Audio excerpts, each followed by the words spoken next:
Ladies and gentlemen, welcome back for the first time to the Electric Vibe podcast. I am one of three co-hosts. My name is Kurt Hoffman, and my other two wonderful co-hosts are... I am David Silva. You can call me the Electric Man. It's even written there. Huh? Can I not say nothing? I got to do some editing there. And I'm Hucky Austin, and your man, formerly a member of Crown Heights Affair. Oh man. So Crown Heights Affair, boy. Yeah. And folks, you know what, Kurt? I know that we're real excited today for today's episode. Me, you, and Hucky. Why don't you tell us who our special guests are? Jay, you're just slicker than whale shit and ice flow. I'm just going to say that right there. And I'm not editing that out. I'm sorry. I'm just not going to do it. Sorry. I had to do it. I said it, it's said.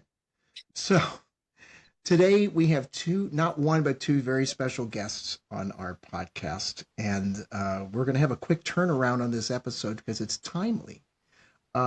So we have Eric Rogers, who is a well-known fixture in the Prince community. He's the founder of the Paisley Five and Dime since 1992. He has been helping folks get their stuff, as if he doesn't have enough street cred in the Prince fam and fan community. Prince himself actually and his organization consulted him on how to open up his own retail store, if memory serves, Eric, when our conversation.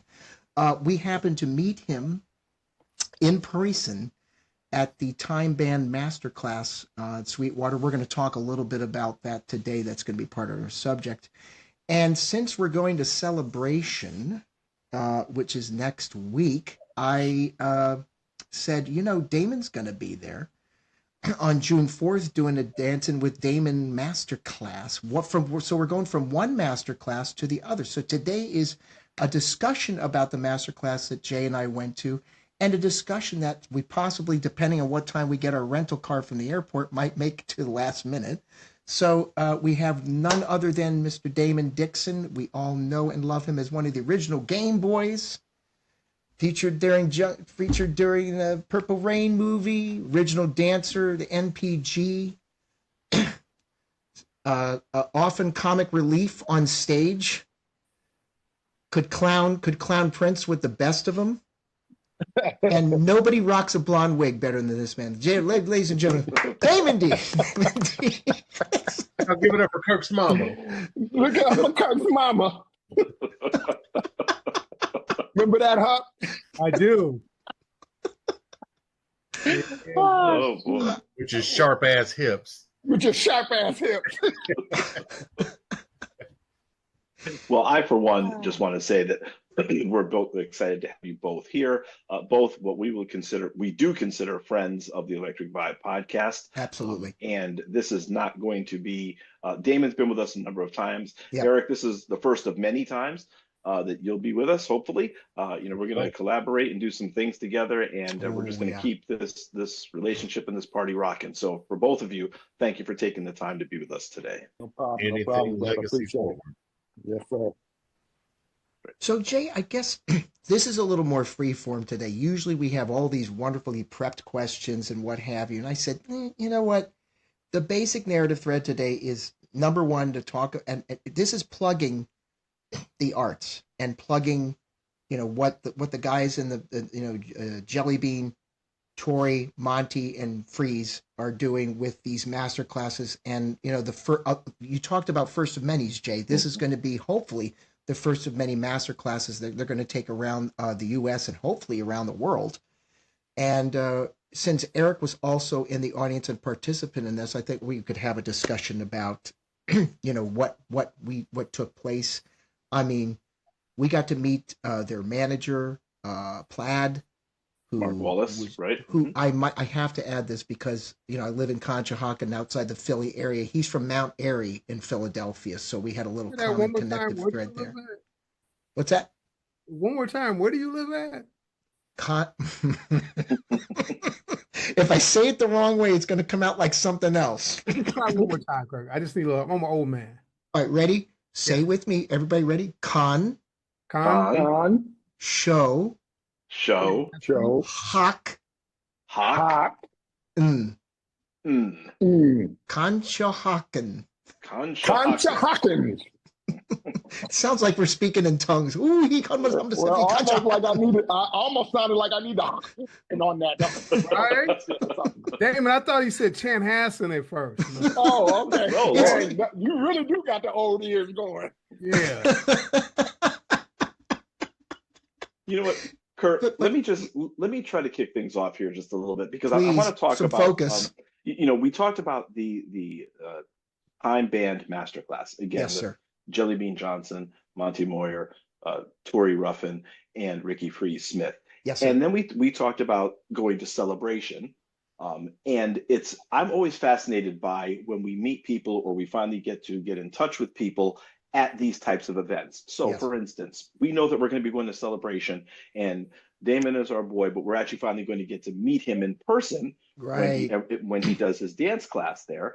And Eric, you and I had been in communique socially on social media, but we had never met in person. So it was great being at the masterclass, and we finally got to have an in-person conversation, a lot of laughs. We dapped it up a little bit. So that's very valuable to me. So whereas there's all these different satellite events and things that are going on, for me, it's building the relationships. It's getting to know each other and then coming up with new ways to work together, new ways to socialize together. So that's a big deal for me. That's my fanboy moment.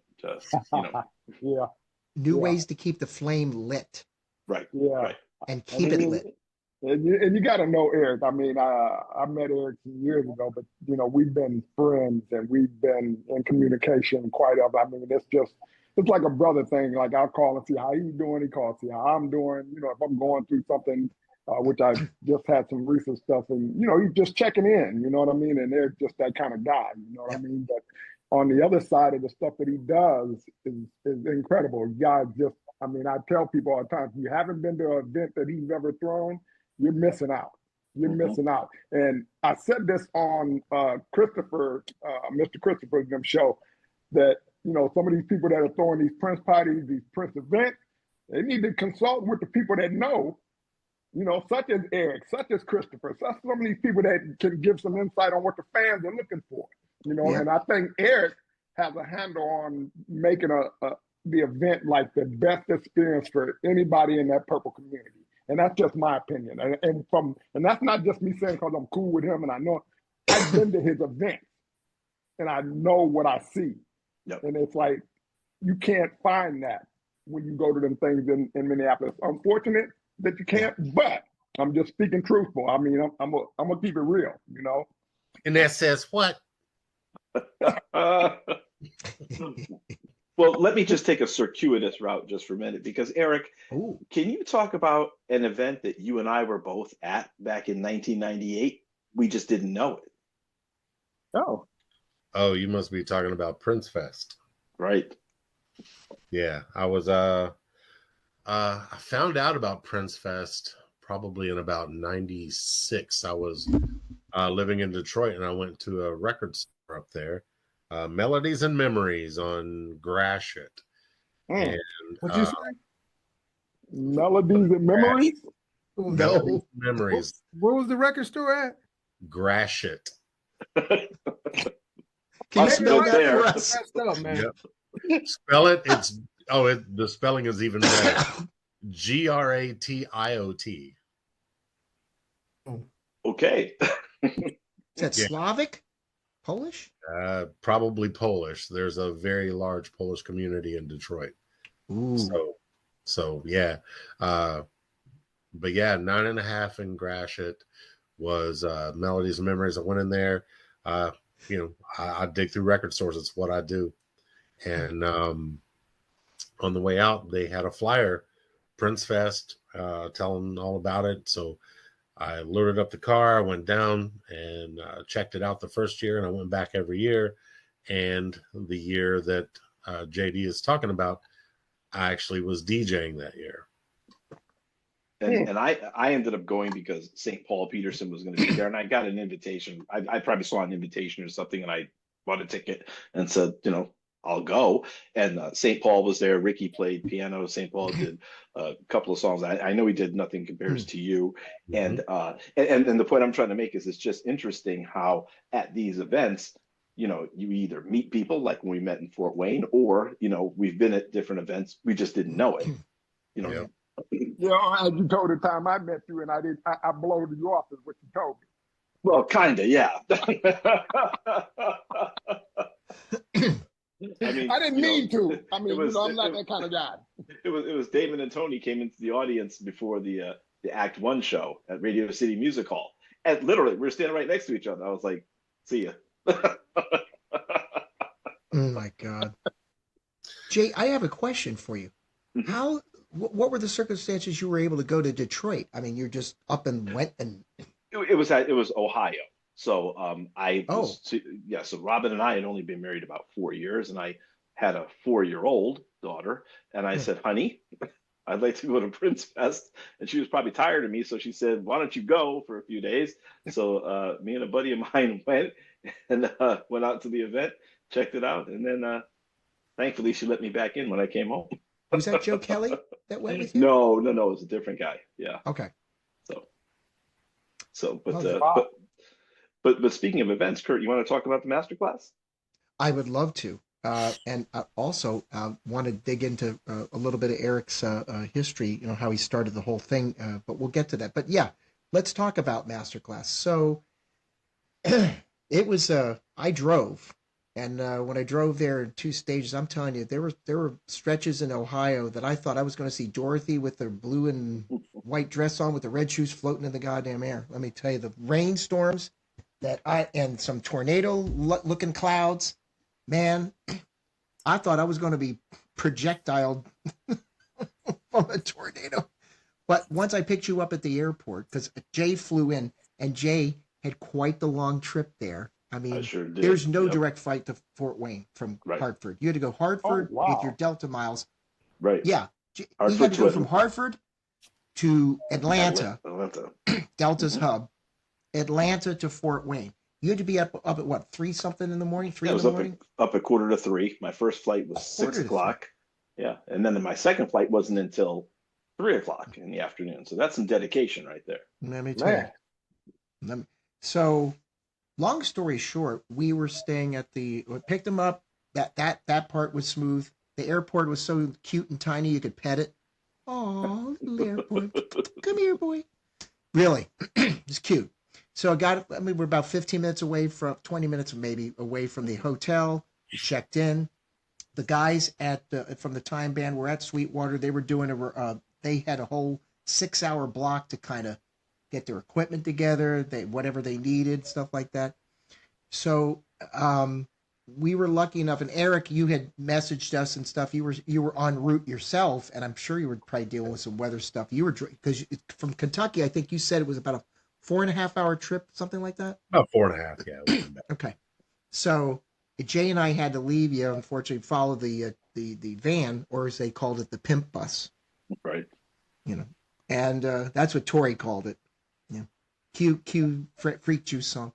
And so we met them at Sweetwater and got to watch we had dinner that night, I guess, right, Jay? That was the night before, yeah. The night before. We had dinner with them and all the stories that came out, and getting to meet Monty. For me, a personal highlight was getting to have Monty Marr's ear. I'd never met Monty. Of course, he hadn't been touring with the guys for 7 years. I mean, I've seen him on stage, but getting to talk to him about how much I'm in love with, the best song on the Control album for me is The Pleasure Principle, hands down. I don't care what anybody says. Nasty, all the great tracks, but Monty, that was the most Minneapolis funk distilled Minneapolis funk song on that album, hands down. And I got to tell him to his face, "Oh, really? Thanks, Kurt." Very humble, very down to earth guy. No nonsense though. I mean, he's all about his business. His business, right? Right. And I got to tell him, "Hey, man, sometimes I get lonely from Pandemonium. That should have been a single. That was total BS that Warner Brothers didn't release that as a single. That's a great song on that. One of the best songs on that album is that track." And for me, speaking of sometimes I get lonely, it was just Jelly Bean and Monty talking about how they started constructing the song. 3 o'clock in the morning, they're just there together, and they're giving us all the, you know, the backstory about how the song was composed and everything. So it was those types of stories and memories. Jay was that, me on the drums. you know, It was me on drums, Monty on keyboards, Kurt. It was me on, Monty and me, man. It's exact, man. I know. I do have Bean in person. All respect to Bean. I just love him so much that, you know, imitation is the sincerest form of flattery, as they say. But I love the guy to death. Love him. The stories he was telling. I'm sitting in between Jelly Bean to my left at the dinner table, Tori to my right. They're just clowning and. Right. I mean, but then when it came time for the actual event, and Eric, you can also attest to this. I mean, it was about their business. It was basically, if you think about it, a concert.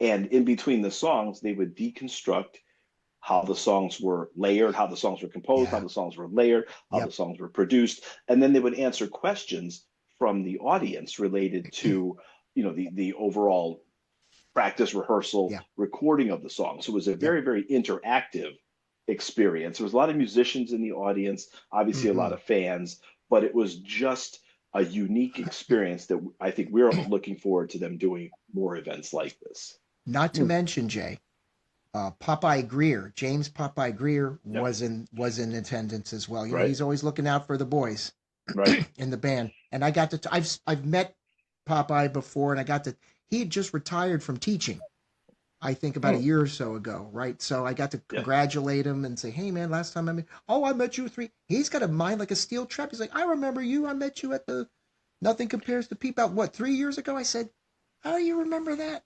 That's why he's Popeye. And so there's that sense of camaraderie. And let's take it a step further, because Michael Hagan was also there. And Michael Hagan came out to help Monty with his keyboard rigs, with his setup, with a lot of the programming. And, you know, he was just apparently an invaluable resource. So we got to meet Michael as well. And it was just, the whole event was a combination for me, I think, of musicality, spirituality, friendship, and just an overall, I think, great time. Yeah, I got to tell you, Michael friended on Facebook, and we've been texting back and forth. He wants to come on the show at some point. It would be nice to have him here tonight, but I think we've got plenty of company here and plenty of. Lord knows we're gonna have some stories today. Sure. The gospel will be preached according to each individual. I know that's the deal. Eric, what were your thoughts on the masterclass and being there? The masterclass was great. I love the way that they taught how the funk was built. Yep. How instruments would come in, do their punches, and then get out of the way for the next instrument. Yeah. I think that's very essential to understanding how it's not just a show. What a master class is more like a TED Talks with music. Absolutely. Yeah. You know, and I've been knowing the guys in the time for about 35 years. And I've seen them countless times. I've never seen that. Yeah. So it was a whole new experience. I mean, I've sat down and had a lot of conversations and stories with them over the years, but never really talking about music. It's kind of like when, you know, Damon and I hang out now. We talk about life. We talk about our stuff. You know, we don't. But that's the way I've been with them. And you know, we just hearing them talk about their music and how they built it was a new experience for me. I really enjoyed it. Same. If I can interject for a second, Eric, and I really regret that you weren't there for the sound check. Jay, let's talk about the sound check for a second. Yeah. I've seen Jelly Bean play the drums and you know, from afar and up close and what have you. What I really fail to realize is how hard he physically hits those damn drums. And the fact that he brought up John Bonham, Zeppelin, and another rock drummer, Cozy Powell. Okay. Cozy Powell, yep. They had to get, I think, 4 more sandbags. I think he had like a total of 8 sandbags just on his bass drum to keep it from moving. Right. These are 50-pound sandbags. Like I thought there was going to be a flood on stage. Jesus Christ! I'm like, what? How many sandbags do you need, man? But this brother hits those, and then he had to ask the gopher to get these huge drumsticks by Vic Firth. Now I'm geeking out. General 1As. They're tree trunks, basically, is what he plays with. Okay? If you have them, if not, get the whatever the other brand was. They're tree trunks. I mean, and you know, it's those types of things, all the behind the scenes. You know, when these guys are sound checking, you know, it's everything's got to be perfect. Okay, they'll stop. You know, they'll go rehearse, go back, fix something, change something. They're vibing off of each other about how they should play things. Where are we going to stop? Where's the fill going to be? Where's the break going to be? So it's all of that preparation that goes into basically an hour and a half show. Mm-hmm. And that's key for me. There's no phoning it in. There's no mailing it in. No. These guys are about their business. And to hear Jelly Bean get on the guitar and do his Jimi Hendrix stuff before they launch into Black Cat. Yep. Give me a break. And then Freeze. Here's what my other takeaway was when we had Freeze on, Jay, before you came on the scene, you know, those who don't really know Ricky Freeze Smith only know him as the bassist in the time. He started as a drummer and then as a keyboardist. In his lineage, he played drums for the Silvers, right? He played keyboards and, you know, accompanied, with Billy Preston's church and his mom's church and stuff. So he's got this lineage. He hops on the drums like it's no thing. Now, normally when the Time plays, there's a 6-piece. So my main takeaway was they had to rearrange the songs as a quartet instrumentally because there weren't 2 other keyboardists there. So Freeze got on the keyboard synths. He got in some. My favorite moment, of course, was when they were running through Pleasure Principle. Yep. And I mean, I shed a tear. I did. I honestly got a grown ass man. I shed a tear when I heard those first because I'm seeing Freeze do the synth, like it was nothing. Like, you know, he just transferred from one instrument to the other, and this is the kind of guys that just. This is why they're still doing it after all these decades. Is because they're pros. They're seasoned veterans. And you know what I want to do before I turn it over to Hucky. Please. Since we just talked about, you know, the type of preparation, the type of rehearsal, Damon, let me throw this out to you because obviously being a former member of the NPG, you can speak to that type of preparation, if you will. Oh yeah, I mean it's when you're, you know, I mean, of course we talk about the master himself, P. At sound check and going through certain songs and picking out what's going to be played for that night, and even throwing in things that, you know, we're just jammed on and saying that might come into the set. Now there was time right before the show we didn't went through a whole, you know, 3-4 hours of sound check, right, Huck? Mm-hmm. And he would change his mind, you know, right before the show and go, hey, this is out, and he'd give a list of what was getting ready to get played that night. And you're like, now for us, you know, we had to think, okay, now we got to come up with the choreography, and we got to remember if we did the choreography for that. So yeah, the preparation is key, man, and he always made sure that everybody was prepared. So just to know them guys and just to think what they do, man, you talk about seasoned vet, yeah, by all means. Nice. Huck? Well, I want to start off. Thank you for letting me finally talk here tonight. But I'm a little salty, man. I'm a little salty tonight, and here's why. So, you know, we're doing our prep before the show, and they's like, Huck, you know, we're going to have you do some security and executive protection questions. I'm like, I don't want to just talk about protection and security. I'm more than that. I'm more than a protector. So here's what people don't know, man. See, I could have played pro basketball. And if you don't believe me, you can ask Damon. So let me tell you about these little pickup basketball games that we used to have. It was myself, like I said, and I should have been if I wouldn't, I don't know what I was thinking, but I should be playing pro ball. But anyway, it was myself and Gilbert Davison. Guys know Gilbert Davison. Mm-hmm. And Dwayne Nelson against Kurt, Damon, and Tony. So we used to do these 3-on-3 games, okay? And man, so like, cause I had a little size on me back then, I was a young buck. I'm not old like I am now, but they said Huck can't ball. And I remember Damon and Tony both came out on me and they tried to double team me, right? And so I went up in the air and I turned around in the air like I was a twister and I slam dunk on both of them. And Prince is like, wow, I didn't know you had game like that. I said, you better believe it. I got game. And so I just want to let everybody know, man, I'm more than a protector. Okay. Don't you, David? Okay, well, Huck got a little bit of a game. I'm gonna give him that. I'm gonna say that, the exaggeration of it is somewhat a little bit high there, but he's forgetting the key part is that they got their tail whooped every time they played him. Well, to hear Hucky tell the story, it sounds like there's a poster of Damon out there somewhere. Damon got posterized.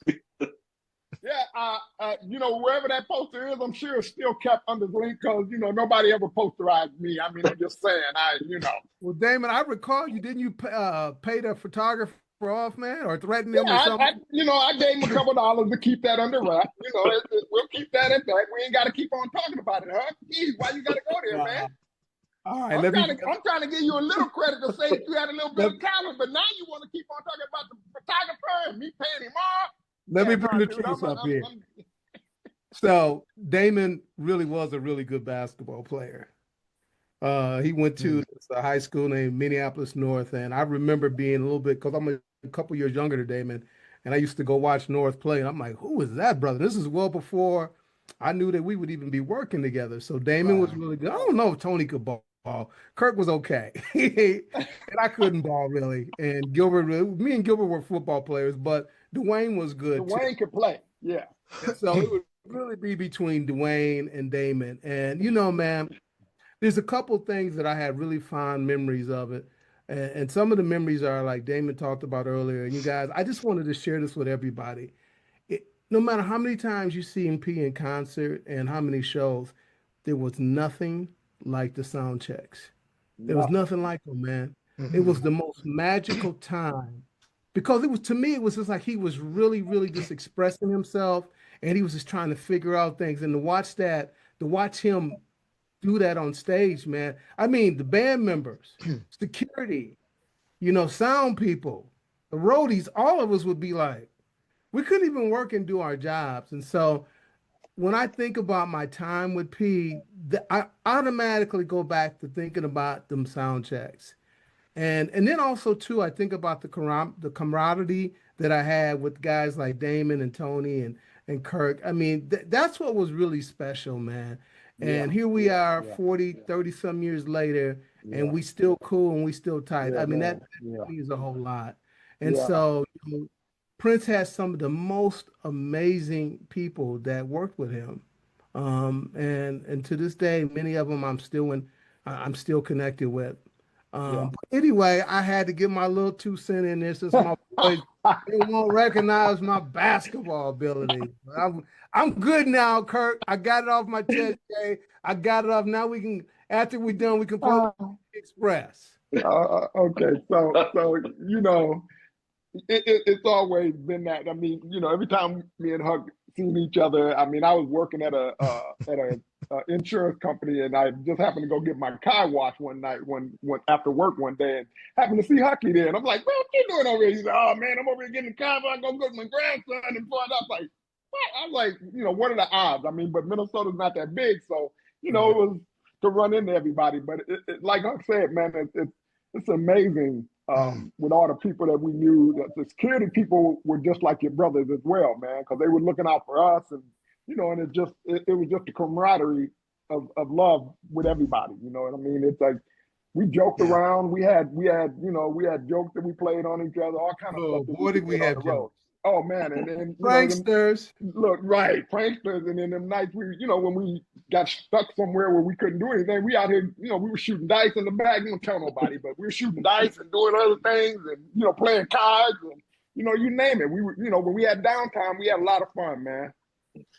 I got some photos of y'all playing dice. Oh yeah. Do you really? There's something out there on the internet that's floating. I think. No, I'm not.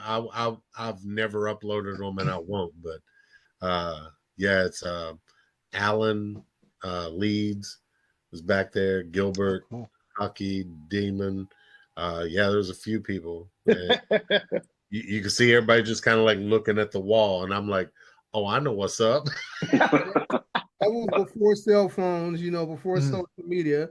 We had ways to, keep ourselves entertained, and we did. Exactly, and that's what we did, Yeah.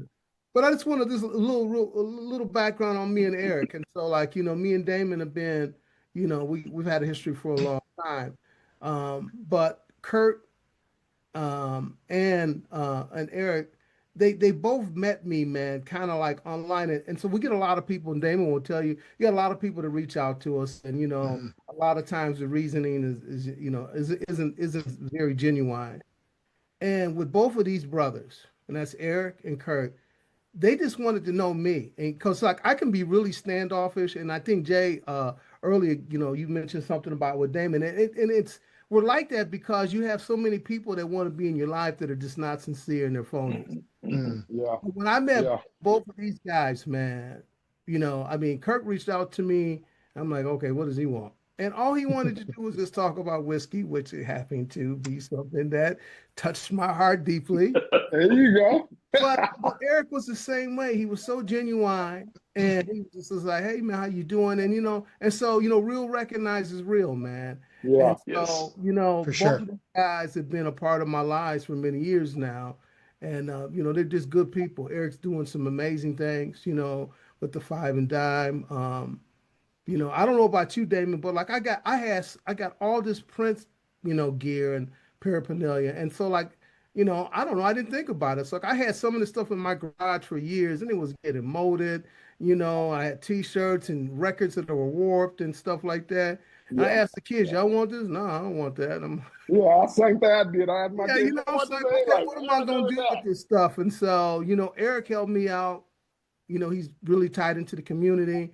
He's like, hey, we got some fans that will really appreciate this stuff, and then, he helped me, get that out to some people that would appreciate it. And he also was my bodyguard because there were some haters who were like, oh, well, why would you ever want to sell that? I'm like, well, if nobody in my immediate circle wants it and it's just is being damaged because of the weather, what else am I supposed to do with it? Doesn't it make sense to go to somebody that would appreciate that? So anyway, I just wanted to give a shout out to both of you two guys. And then my new brother, Jay, man, he's just cool. He always likes to say cooler than a fan, and he really is. Absolutely. That's Jay. All right, I'm done. I'm going to shut up and listen now. Well, you know what? I think it's a good time since we're talking about the camaraderie and meeting people, and you're talking about the Five and Dime. Eric, why don't you tell all of our listeners a little bit about the Five and Dime, some of your past events, maybe an event that might be coming up, if you will. Okay, absolutely. Thank you for that, and thank you, Hucky, for the kind words. And I just wanted to take a moment while everyone's attention is here. The fans that are going to be watching this and they get up in their feels about alumni that sell off part of the things that they acquired from their time. Like Hucky had some items he wanted to sell. Damon had some items he wanted to sell, and I've sold items for actually probably more than a dozen of the alumni. And my statement to all the fans out there that want to hate on them for doing that is they're not going to leave it sitting in their closet forever.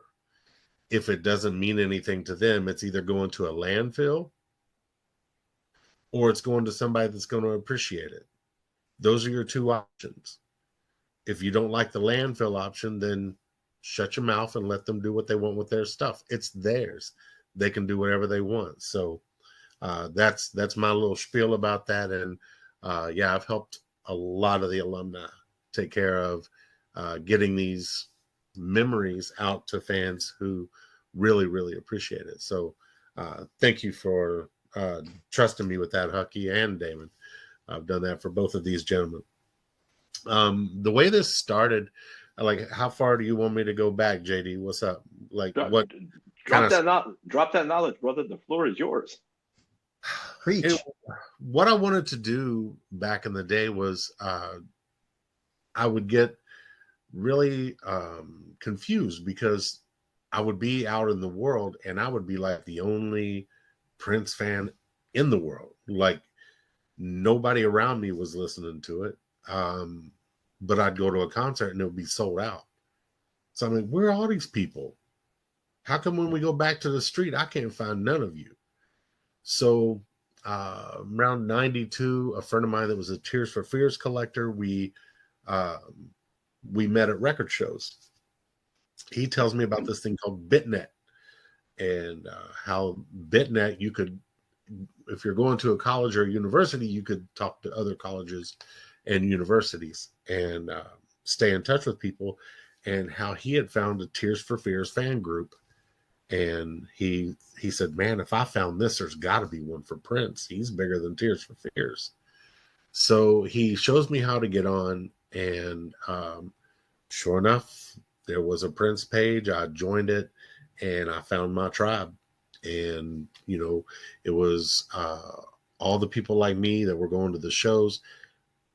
But I would also notice that about half of them were talking about, you know, everything obsessed about him, like his hair, his clothes. They like all these really centric things focused on him personally.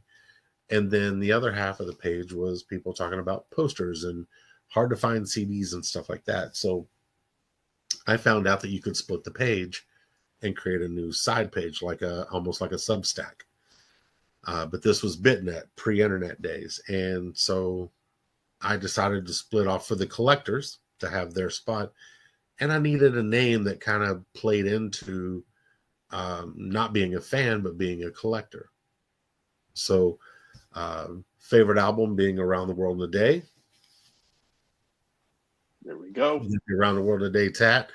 That was one of my favorite albums at the time. I used Paisley Park, and I used the lyrics from Raspberry Beret, working part-time at the Five and Dime. So Paisley Park, the Five and Dime, put it together, and man, it exploded. And fans jumped in. People loved it. The collectors really found their spot where they could come and geek out about, you know, vinyl and CDs and hard to find items that they were having no luck with. And it took off well enough that it funded a trip for me to go see the Act One show in Chicago. And so I drove up to Chicago, got my tickets for the 4/4 Chicago show. While I was in line, I got tickets for the 4/5 Chicago show. And those were like fifth row. So enjoying them, but after the show, found out there was an after party or an after show. So me and Joe Primus from the Chicago area, we hopped a cab, took off over to the Cabaret Metro, and we went to see the most amazing after show. Damon was part of that crew. He was up there on the stage. But yeah, man, that after show was absolutely crazy. I was taking notes because I was trying to go back to the page and report on it, tell people what was up, give a good review of the show. Malcolm Jamal Warner was there. Several other celebrities. Scottie Pippen was in the house. There was rumor that Jordan was there. I didn't see him. Damon, maybe you might have had some other access, but did you see Pippen? No, I didn't see none of them guys. Else I'd have told them I should have been doing what they doing instead of what I was doing at that time. So, you know, exactly. Still, I still would have been in that, you know. Yeah.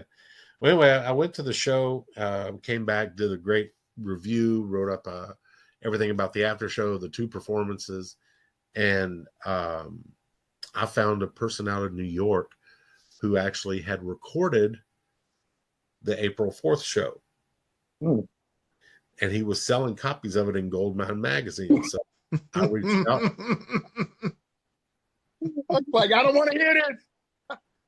Yeah, well, I tell you the same thing I told Paisley when they finally called me. Fans are going to find a way. They will find a way. So just hopefully they can be on your side. So anyway, yeah, I got a copy of the show. I paid way too much money for it, but it was a show I attended. The sound quality was great, so I had to get it. I did, and then so I go on and I start talking about how not only was this show amazing, but I was lucky enough to acquire a really good audience recording. And so apparently Prince was already surfing the internet before it was a thing. He had a company out of New York that also had other clients that they would look for anti-piracy. They were looking for bootlegs. And so they saw a store selling Prince stuff that was also talking about this bootleg. So my phone rang. And we're looking for Eric. This is Paisley Park Enterprises. We need to speak with you concerning a particular show. If you could give us a call back. And I called right away after I finished sweating out a few bullets. But I called and just said, yeah, this is me. And they immediately just dove right in as, why are you selling the show? I'm not selling it. I was talking about having it. And anyway, the conversation went on for a while, and then they realized that I'm not selling. I was just kind of, bragging about it. So it was like, so how good is the quality? I said, it's really good. I said, it would almost be like a bad soundboard, but it's an audience recording. Could you get us a copy of that show? Sure. I mean, I'm sure you've already got a soundboard. And they're like, yeah, but he wants to know like what's circulating. Okay, sure. I'll send you copies. They said, do you have any other shows? I've got a bunch of shows. Can you send us what you have? I was like, man, that's a lot of tapes. It's like, we'll send you some tapes. And it just started from there. I started like, they would send me a case of tapes. I would load it up and I would send it back. And it's like, keep this under wraps. Don't talk to nobody about it. Because the person that was supposed to be in charge of the anti-piracy stuff, everybody online had kind of already made her out, so they knew who she was. Nobody would talk to her. So she couldn't get any information. Nobody would speak. So she started using me as like the go-between. And all she was trying to do was get the recording so that they could hear what all was out. And I ended up learning a whole lot about the anti-piracy scene through my time working with Paisley Park Enterprises and Gray Zone. Gray Zone was a company out of New York. And if you want to hear a little funny story to kind of break up the monotony here, during the Act 1 show in New York, Prince's limo pulled up to Hucky. Were you on that show, the Act 1 tour? No, 93. I was gone. Damon was there, but I was gone. Okay. So because I'm sure security would have been with him, but he pulled up to a record store in New York, parks his limo, hops out, walks into the record store, goes to the print section, pulls out every bootleg, walks by the counter and tells the clerk, these are mine. And he just keeps right on walking out the door. Mm-hmm. Alarms going off, and he just like walked out the door, just like, gangsta move. He just like, nope, these are mine. And so yeah, that he was very very into like trying to control the bootlegs back then. And I even had shot an idea because we would brainstorm back and forth with the people I was communicating with. Like how do you beat the bootleggers? I said, well, you can't, but there are ways that you can kind of beat them to the punch. And so I shot an idea out about, the fans don't care about the packaging. Release the shows in generic packaging, but soundboard, you don't sell it. for, 10, $15 a show, people are going to buy the show that they attended. Yep. That's an extra revenue stream. And then you don't have to worry about the bootleggers because, you've already released it and made your money on it. Why are they going to pay a bootlegger $50 for a CD that they just bought from you for 15? So that was my idea. I said, look, on the packaging, you don't even need pictures. Just, the venue, the date, the name of the tour, and that's it. That's really all you need. Well, fast forward a few years later, one of the clients that Gray Zone also worked with was Pearl Jam. And if you've seen any of the Pearl Jam bootlegs, that's exactly how they were released. Yep. Wow. So that idea was actually given to Gray Zone for Prince. Yep. And they ended up giving it to Pearl Jam instead. But that was something I had created for Prince to use, and he didn't want to do it. Mm-hmm. I could piggyback off you, Eric. Peter Gabriel did that for his back to front tour that celebrated the 25th anniversary in 2012 of the So album. And I have a specific, from Alexandria, Virginia, I have a specific show that I went to in that kind of generic packaging also. A little more artwork than the regular bootleg, but he went with that. On Peter Gabriel's website, he has an entire database you can download for a price on his website for shows and what have you. So, artists like him, definitely took that idea and ran with it. And why not? Because the bootleggers are going to make the money. I mean, if you don't, they will. Right. So, but Prince was very conscious about how his art was given out to the fans, and he wanted to control that. So that's what it was about. I respected that, and that's why I had no problem helping him out.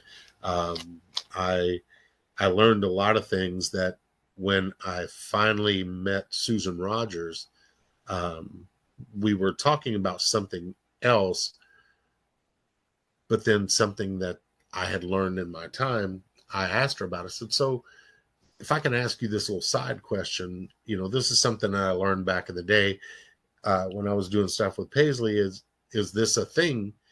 And she just looked at me and went, how did you even know about that? Nobody knows about that. And I was, that's what I was doing with the anti-piracy stuff back then. And she goes, well, I believe you because literally the engineers besides me didn't even know about that.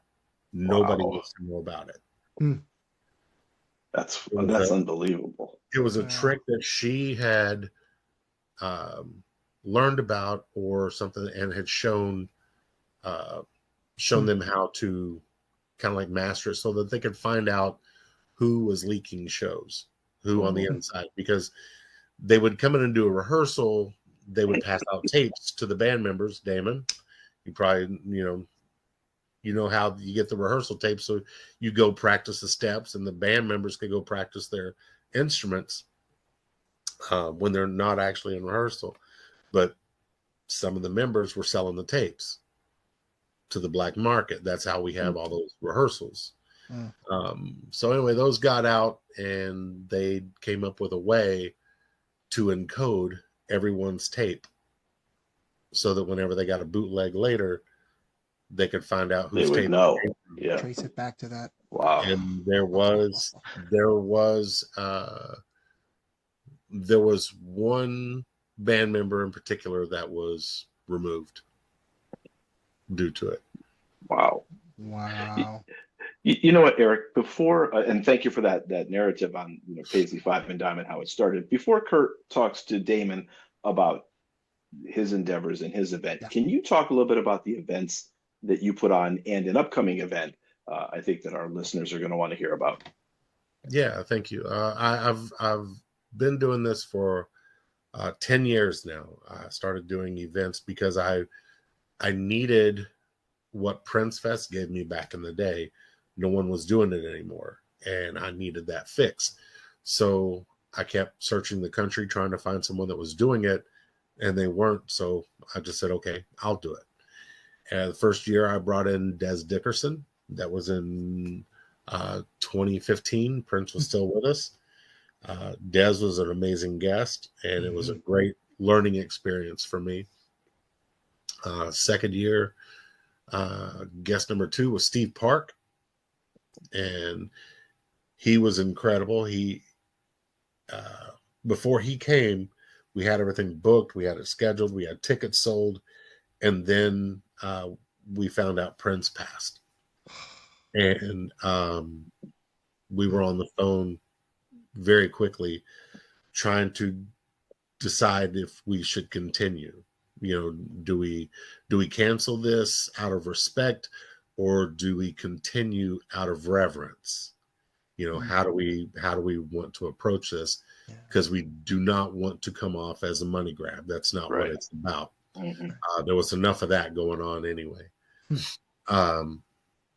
So he just goes, you know what? And Steve Park was the one that said it. He said, I think the fans need this. It's a chance for them to get together and kind of console each other, to kind of bask in this for a moment, if you will. So we decided to go on and go through with it and approach it from a therapeutic side. And it very was genuine. very cathartic for a lot of the fans. I didn't realize how much I needed it too. Steve was blown away. He didn't lose an entertainer. He lost a close friend. Yes. And it was a different kind of pain. I know. I just did a funeral for my best friend yesterday. It's a different kind of pain when it's a friend. Yep. Yeah. So, can you talk about what the event that's coming up this year is? Yeah, the one we got coming up we just did one with Dr. Fink. Yep. 2 months ago. And in London. What was that? It was in London, right? In London? No, it was in Lexington, Kentucky. Oh, Kentucky. Okay, sorry. Yeah, it was with Dr. Fink, and then we had a special guest appearance from Mr. Damon. Damon stopped in, and they shared some fun stories about the nude tour, and that was a lot of fun. It was great because Damon showed up during Dr. Fink's Q&A, and then for Damon's dance class on Sunday, Dr. Fink showed up and went to his Q&A. So it was great watching these two gentlemen, give interact mutual respect. That was great. And we've had guests like Owen Husney. He came in for an event. Maite has been here twice. Who else? Damon did his own. We did a party around Damon in 22. Was it 2022? No, it was 23. 23. Yeah, we centered that one around Damon, and I've been harassing, I think is a good word. I've been harassing Damon for a while. After we brought Maite in twice and set up dance classes for her, I started harassing Damon, and I said, you should do this. He's like, I can't do it. Nobody wants to come see me. Oh, yes, they do. There is and I said, not only do I believe it, I will show you. I will do an event with you. You do a dance class. He goes, you set it up, I'll do a dance class. So I built the whole event around him. He did the dance class, and I'll be damned. Guess who's doing dance classes now? So Eric, real quick, what is the next event coming up? The next event is going to be August 22nd, 23rd, and 24th. 3-day event. It's going to be based out of Lexington, Kentucky. It will be the Graffiti Bridge 35th anniversary. How does that make you feel? 35 years, and it is the actual weekend of Graffiti Bridge release. It's not just because of the year. It is actually the week of the release. Right. Wow. That's okay. Yeah. Right. It was released August 19th, 1990. And so the closest day we could get was for the weekend was August 22nd. And we've got 2 special guests that are already confirmed, stars from the movie that are going to be attending. I have not announced who those are yet, but our top tier is already sold out. The second tier is nearly sold out, and we got a few general admission left. So if anybody wants to attend that, I'll supply the link. And Mr. Post-Production, we can put it right here. bam. Here we go. Now we're going to do it. Link Tickets are $71.21 if memory serves. Is that correct? No, well, it may be with the tax and stuff, but the general admission was like $65 for all 3 days. There are some events that tier 2 and tier 1 will get exclusive access to, but your general admission is going to get you tons of entertainment for 3 days. Great. Well, thank you, Eric, for sharing that. Kurt, I'm going to turn it over to you. You want to talk to our man, Damon? Well, great segue. Earlier, before we talked about Graffiti Bridge, was that the Uncle Day Day, you doing some dance classes now, which is fantastic. It's really glad to see you out there and showing people how to shake the groove thing. You're going to have a challenge if I do get to do that. I got the outfit for it already. I just used it for my workout outfit. So I got the swag for it. But now these left feet of mine. I mean, I could do a box. I could do a jazz square with the best of them. I could waltz. That's about it. In my opera days, I had to know how to do a waltz. I had to know how to do a jazz box. If you can get me to do something beyond those two, I'd be grateful. So Look, can you talk a little bit? I thought Hucky know how to do some steps. I taught him a couple steps. I just want to be your music choreographer, man. Huck, you know what y'all used to do when y'all see us jumping around? Y'all got to do. David, let me do your music. I got connections with BT Express. It goes with BT Express. I knew you were going to work that in the episode. So. I know. Got to do it, man. Baby. Do it to yourself. Do it. Do it.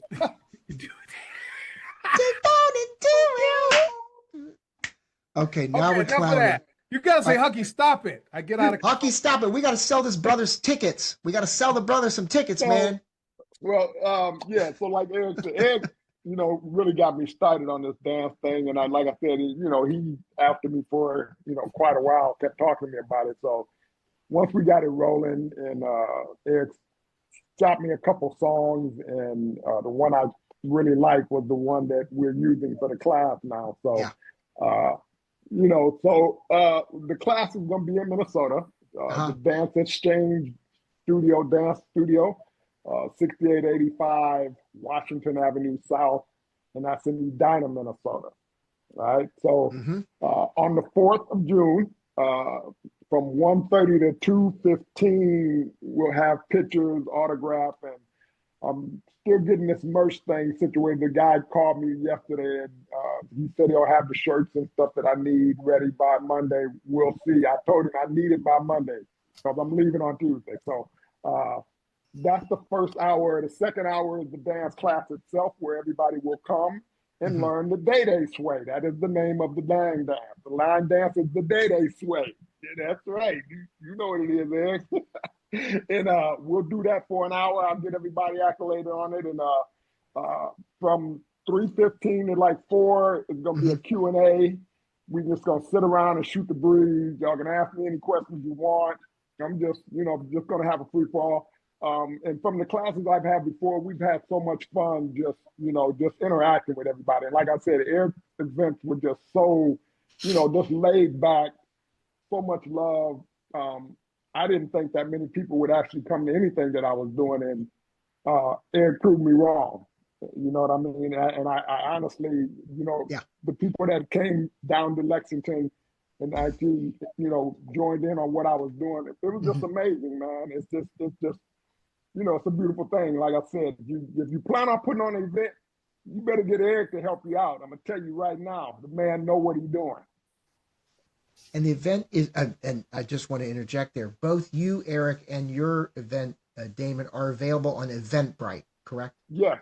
Okay. Yes. I just want to make sure people know. We'll have the links and everything, but just so it's on people's brains while they're listening to this. Yeah, and if some of you people are on my page, it's all over my page, and I'll probably be doing another one this weekend, live and throwing out some more information about it. So, hopefully I'll get these shirt things situated, and I'll probably post a picture of what the shirts is going to be looking like. They actually pretty dope. So. Oh, so there will be some day sway. Some day sway shirts. Swag. Yes. I love it. Why not? Of course. Hey, man, listen, this is a business. It is a business, and why we talking? I need my 5% for coming up with that. Well, you did come up with the name of the dance because we were sitting going, what are we gonna call this thing? And then he's like, well, Day Sway sounds good. I'm like, it is. Okay. Did you copyright that, Eric? So here's the thing. No, he didn't copyright. So what the deal is, Ed gets a shirt every time I do something. So Cool. Hey, man, I love it. Now, it's a small dance studio, so there's a limited amount of tickets. There's so a limited amount of time. There, yes. Right. Yeah. Okay. Yep. So we were initially put out 40 tickets. The space is really not that big, so we got 2 rooms that we're working out of. So the dance class will be in one, and then the Q&A and the pictures and autograph stuff and all that merch stuff is going in another room. So it'll be worked out. It's a nice place, and people are excited about having me there once they found out who I was. So it was like, oh man, yeah. So we're looking forward to it. June 4th. And if people aren't reading, people aren't going to go to the link. I just want to mention a couple of things. I'm reading I've got your link up here on my computer, and there's tickets will not be sold at the door. You've got to buy this in advance.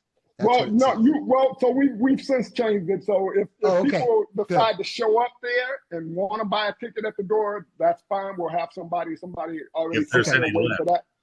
Right. Huh? If there's any tickets left by then. Yeah, if there's any left by then, yes. Right. We want to make sure there's no tickets left by then. We want to sell this thing out. Yeah, well, I'm the more optimistic one about things, but Eric and my friend Patience, my girl Patience, she's like my business manager. She's like, it'll sell, and I'm just like, okay, it's Minnesota. Hey, shout out to lovely Patience. I've been in the class twice now, and that's because you threw it. That's because it's in your event. I would still be there. We're talking Minnesota, bro. And I'll be there in Minnesota, bro. I'll be there. I can't wait. We're all going to be at Celebration at the same time. Yes, we're all going to be there. Man. Looking forward. Good trouble ahead. I'm looking forward to it. Me too. Me too. Good trouble ahead. It will be an honor, really. I don't take, again, I say this, and I know you're humble about it, and you and I have chatted privately about this, Damon. It will, listen, I've said what I said, I'm saying what I'm saying. It will be an honor to meet you in person because you're just an electric personality. You do provide an extra electric vibe when you come on here. I'm just going to say it. Oh, man, I appreciate it, man. I'm always going to be me, man. But that's we don't want you to be anybody else. Absolutely. Right. Exactly. Can't be anybody else. I can't. I'm like, look, my mother's looking down on me right now. Boy, you better straighten it up. Yeah, right. Don't trip. Right. Don't get it twisted. Don't get it twisted, boy. So, Hey, I got a question for Huck and you, Kurt. Yes. Y'all need to tell me what's the bourbon that I need to be looking for since I'm down here in the bourbon country. All you got to do is go right next door and talk to Mr. Eric. He'll take you over to Buffalo Trace. Free plug for Buffalo Trace. Hopefully, I was going to say so Damon, since he's hooking you up with all these dance classes and stuff like that, he's the guy for your bourbon. That's what. Forget the T-shirt. Forget giving the T-shirt. You want to get a bottle of bourbon. Well, I mean, he don't drink like that. We don't even have to go to Buffalo Trace. I've got a barrel in the living room. So I think we need to go to Eric's house. I got 2 bottles. When we close the show out, we'll hook you up, man. Yeah. Okay. Hey, Huck, I got 2 bottles of Taylor I haven't even cracked yet. E.H. Taylor, Colonel. And you're telling me that why, Eric? Because when you come to see me in a couple of weeks, you're bringing them in. Is that why you're saying that? Yeah, I'm just saying I'm flying in this time, but whenever I call and TSA, you're going to check a bag. In other words, you're going to check a bag. Check a bag. Right? You can bring up to 6 bottles. Eric, I will tell you, and Hucky can confirm this. He was looking for a couple bottles. How we actually hooked up was a bourbon page. I saw he was looking for specific Buffalo Trace products. Colonel E.H. Taylor was one of them, and at the time, I had unlimited access to allocated bourbons. I don't have that now. The state where I work for Fine Wine and Good Spirits, I should put a plug in there. I'm a state employee, but because somebody got their hands caught in the cookie jar, a manager, not that I worked with. Now we can't touch allocated bourbons for 48 hours. And you know how fast those things go up. In my neck of the woods, like a fart in the wind. That shit sells quicker than, anything. Well, if you're looking for Buffalo Trace bottles, Huck, all you got to do is tell me. I got you. And you have in the past, and so I appreciate it. Yes, sir. Look at this camaraderie, right? Man, well, I'll drink to that. When we see each other in person, I'll drink to that. There you go. I will tell you a fun little story. I took a bottle to Huck. It was about a year and a half ago. Mm-hmm. A year and a half ago. I called my wife to come pick me up, and she said, "You need to slow down," because Huck was sharing his bottles with me, and we had to try all of them. Well, wow. I tried to. All 360. Yeah. Some bottles, but I saw about 3 Huckies when I left there. Eric, I have a similar story, but I not 360 some. But so when Hucky and I first met, he took me to his favorite haunt. Can I mention the name of the store, or do we want to keep that a secret? No, go ahead. Okay, no, because I mean, people like to keep their places where they get something, and I totally get that. So we went to Ace Liquors, this little shopping strip club, looked like nothing. When you walked into the store, it looked like one of those old 19th century apothecaries with the wooden shelves and all this. And I'm walking in, and they had a try it before you buy it section. Oh boy. I got myself a bottle of Nashville Barrel. I still have a little of it left, Huck. No, I finished it. I just finished it recently. What a pour. But Minnesota has, and Damon, I'm going to answer your question earlier about what bourbon you should get, because I didn't forget you. Didn't forget Michael Day Day. All right. So there is a local Minnesota distillery called Crooked Water. Mm-hmm. 2 women. Yeah, man, they got good, and it's a women power movement. I know Prince didn't drink liquor, but he would be supporting the fact that it was a woman-owned business. What did you say? It was a woman-owned business. No, Prince didn't drink bourbon last time I checked. Oh, you said he didn't drink liquor. He didn't? Well, not really, right? I mean, like champagne and Asti David, did you know that? I didn't know that. I didn't either. Oh. Well, school me. That might be another episode. Oh, I like that. Okay. Spill it. I just said, I just said too. So. Oh boy. I like this. Listen. That'll be in the wrap-up show. Man. Is that the vodka and 7? Thanks for coming on the show tonight, folks. Good night. You can get more information at Damon's dance class. Oh boy. Okay. Excuse me. I've got a question for you, Q&A. All right. Good. All right. So, but back to what I was. There's a woman-owned distillery in Minnesota called Crooked Water Distilleries, and man, double barrel. It was delicious. Hell or high water. I think delicious. Twice barreled, aged. But if I were to get Damon to get you a pour, maybe I'll bring a bottle with me. I love Baker's 7 by Jim Beam. Jim Beam, man, that is one of my favorite pours on my shelf, hands down. So we got to figure out where his profile is first, though, and so we can find out a little bit, see what he likes. Yeah, because I don't know. I mean, little water. We're gonna put a little water in it for you first to go easy on you, because it's overproof. It's like 116 proof, Huck. You're right. To your point. Gotta go easy. Yeah, go easy on me, man. I'm a virgin. Take it easy. Wow. About the only thing that left to be a virgin in, right? Okay. And on that note, Kurt, I think I'm gonna turn things over to Hucky to wrap us up. Huck, go ahead. And so this is, I think, only the first show that we kind of just really didn't have a script and stuff like that. And it's because we knew or know Eric and Damon so well. So we was like, you know what? Let's just get on there and have a conversation. And I was super excited. And man, you guys didn't let us down. We had a really good time. And I look forward to be able to spend more time with you guys. Yes, sir. I know I'm hoping that you guys will both be up here in a couple of weeks. So love to get together and we can kick it and hang out, act like we're young again. Put some Yeah. hair on our head. Maybe we go get a wig or something. Right. Let me go get a wig and put that. Not the blonde wig. Hey, D, you bring the wig, and I'm gonna bring a designated driver. Yeah. But yeah, it was really fun just to catch up with the brothers, man, and we had a really good time. One of the things that I usually say, we all got our little things that we say at the end of the show, and I always say, you know, be kind to one another. But one thing that for some reason, man, Wally Stafford was on my mind today, and it's like over the years, we have lost a lot of people. You know, I mean, from P, you know, to Pete Johnson, to Cat, you know, just hundreds of people. But I just want to say a little bit about Wally for those who didn't know this dude. Man, he was one of the funniest people that I ever met. And Wally had an amazing memory. And like I got voicemails of Wally and I just had to just like listen to him every once in a while. But I was just thinking about Wally and I just wanted to say this, you know, if you're thinking about somebody and you haven't talked to him in a while, reach out to him. Jay? Well, I want to say thank you to Eric Rogers and Damon Dickson, friends of the Electric Vibe, now and hopefully forever.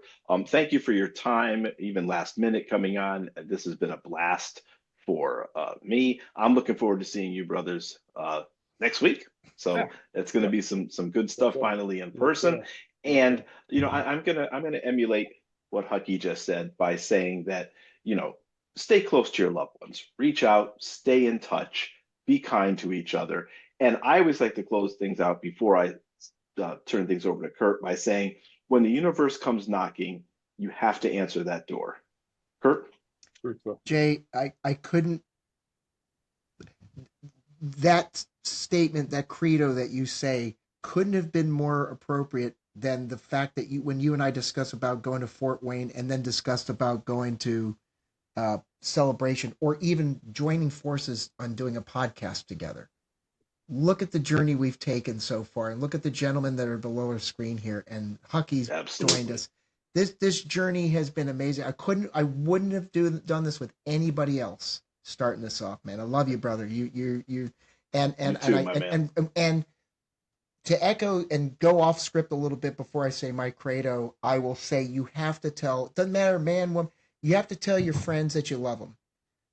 Because I think as men, we've been conditioned to not say those things to one another, and it's a waste of time. Don't let people know that you love them after they're gone. Let them know that you love them while they're still here. While they're still, let me say that again for the people in the back of the church, while they're still here. And as I always like to close an episode, and gents, I know we're getting serious here, but I have had a lot of fun having you guys on here. Oh, but wait, for Kurt, wait, like and subscribe. Oh, yeah, we want more people to watch the fun that we're having here too, and this amazing content that we're putting together. I'm having a blast, and I want other people to have a blast too. Smash that like button, like and subscribe, share it with your friends. We're going to tag this to death, but folks, word of mouth too. Hey, you know what, guys? Talk to the associates that you know and say, hey, you know, these guys, you know, not just that they have Hucky on board, but these guys are legit. They're sincere.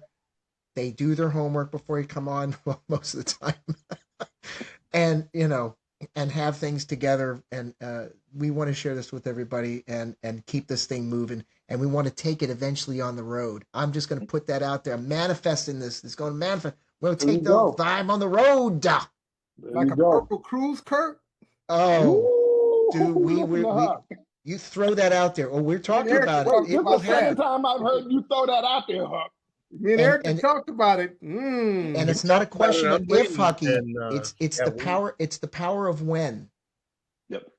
And the power of the two words I love: the power of yet, and the power of when. Jay, you and I have discussed this. Hucky, I've discussed this with you. Right. We're not there yet. But when we are, y'all brothers below the screen, you're gonna be there. It's going. I said it. It will happen. Okay. And as I always like to say before we close every show, again, hell of a lot of fun having you all on here today. A rising tide lifts all boats. So let's lift those boats together, like and subscribe so we can lift them all together. And with that, I say peace and hair grease to everybody out there. Peace. Yeah, bro.